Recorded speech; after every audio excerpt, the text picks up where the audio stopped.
All right, are we ready for this? Chapter 24, Grace Atwater. I usually sleep like a baby after the campfire night, my stomach full of delicious, healthy food cooked over an environmentally friendly fire. But tonight I'm tossing and turning. I can't relax. My eyes won't even close properly.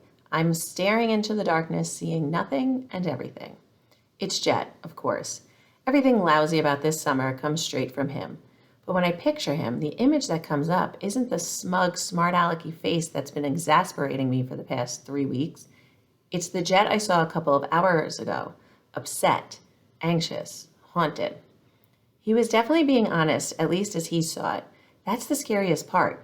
Jet was really negative when he first got to Oasis, but no one would have called him delusional. Just a spoiled rich kid used to getting his own way.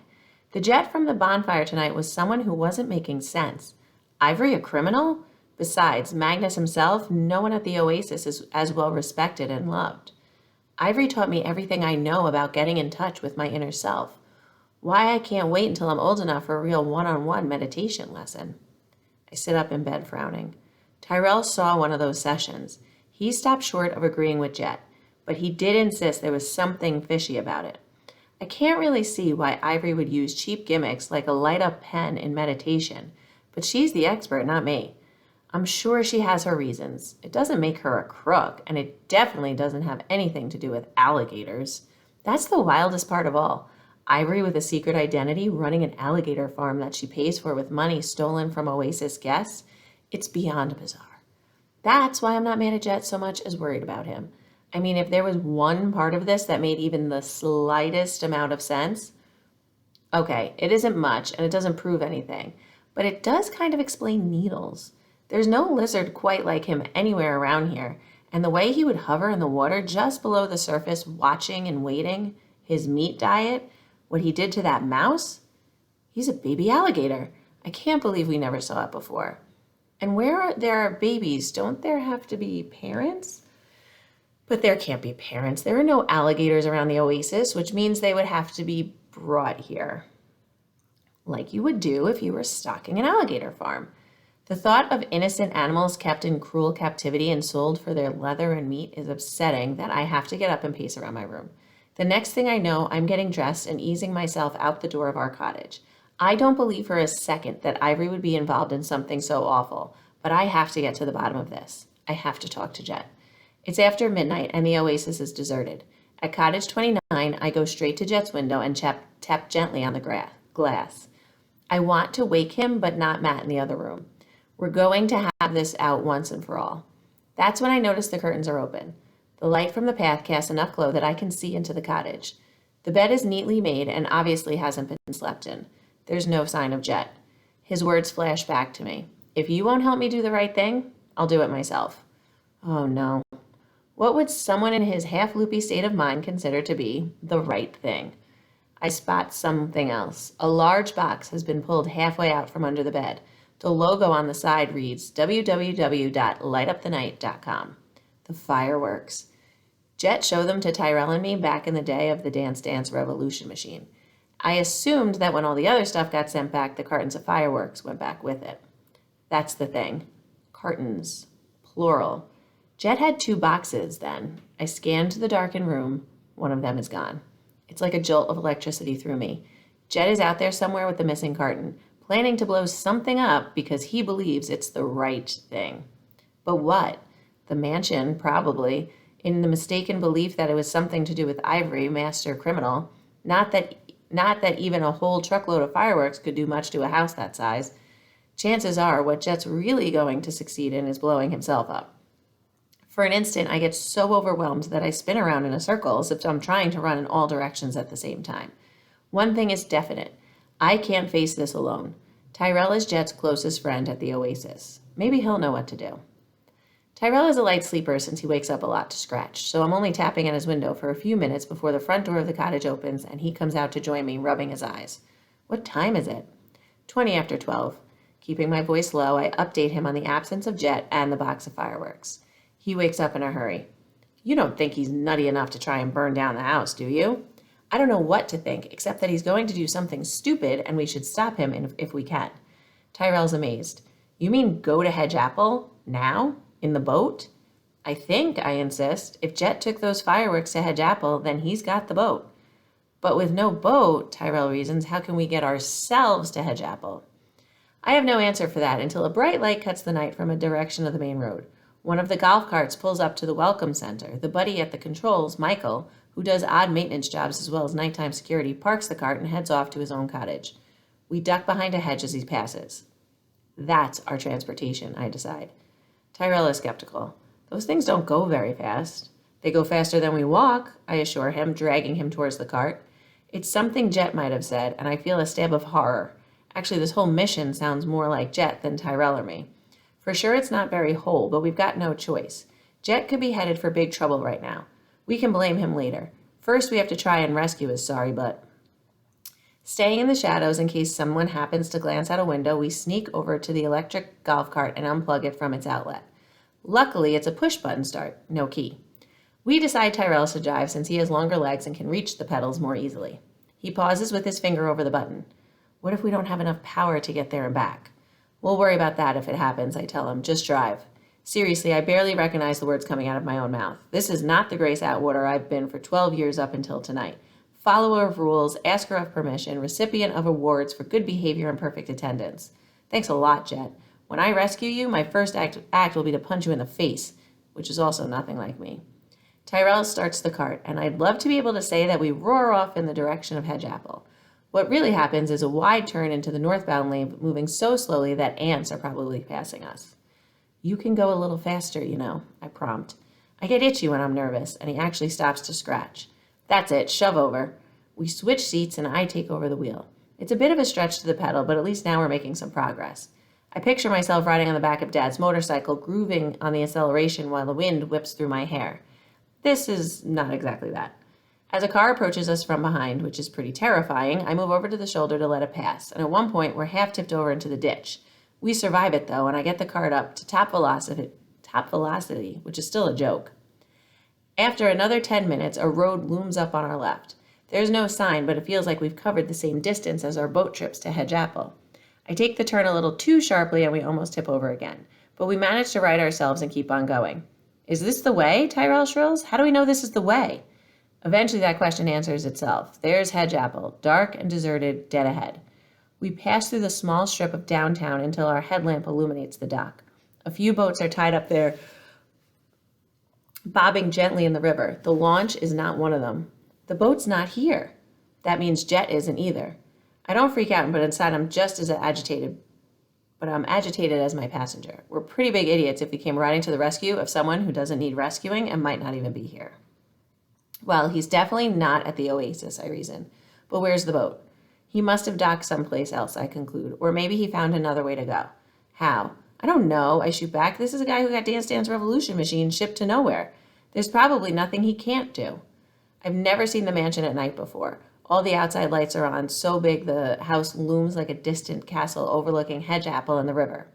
I steer onto the road, heading in that direction. Pretty soon, we leave the pavement and are jouncing along on gravel and then hardened packed dirt. I get car sick on bumpy rides, Tyrell complains. Suck it up, I tell him. Who am I tonight? I steer the golf cart into a stand of tall grass just before the driveway that leads to the mansion. It's as close as we dare to get without risking being seen. From there, we approach on foot, staying in the cover of the bushes and underbrush. Up close, the house is even bigger and more amazing than from a distance. Jet always raved about how out of place it was in Hedge Apple. He sure was right about that. We've almost reached the side when the fabulous black sports car comes roaring up the driveway and squeals to a halt.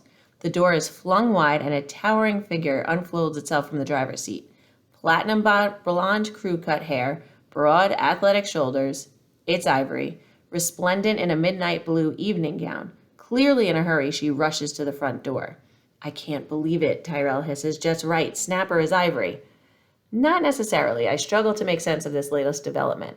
Just because she's here doesn't mean she's Snapper. Maybe she's just dropping by.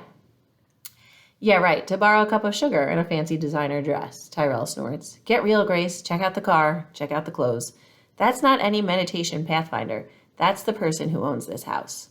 I swallow hard. As much as I've always admired Ivory, I have to admit that she has some kind of secret life here, a crazy rich one, and I have to force myself to make the next mental leap. If Jet's right about Ivory and the house, he could be right about Ivory and the alligators. Come on, I whispered to Tyrell. Let's take a look around. We weave our way to the back, which is where the property meets the saline river. Tyrell spots it first. Beached against the shore next to a motorized inflatable raft is the launch. The boat, he breathes. But where's Jet? I add. We start towards the launch and the ground beneath our feet becoming softer and muddier the closer we get to the river. Whoever built such a magnificent home didn't invest a penny on the backyard and the riverfront. The only improvement I can see is an ugly wire fence, which stretches from the mansion all the way to the water. By the time we reach the boat, our sneakers are sinking into the mud and up to the sock line. How am I going to explain this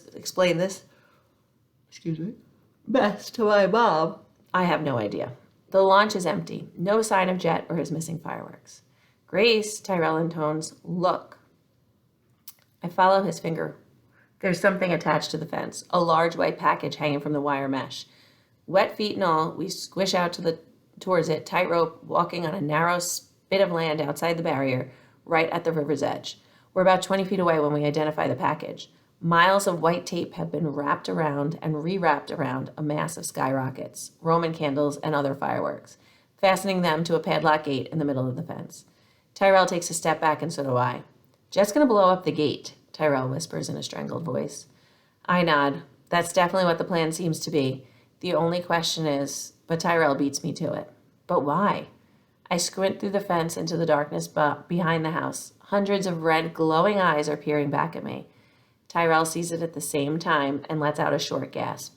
We hang there clutching each other, frozen with shock. Alligators. Real alligators. Dozens. No, hundreds of them. As our night vision grows accustomed to the gloom, we start to see them. There are monsters, 10, 15, even 20 feet long. There are younger, smaller ones at only a few feet. And I spot the kiddie pool Jet told us about. There are babies who look exactly like needles. Tyrell sounds about 3 years old. Can we go away now? I don't answer. I don't have to. The two of us retrace our steps to where the boats are beached.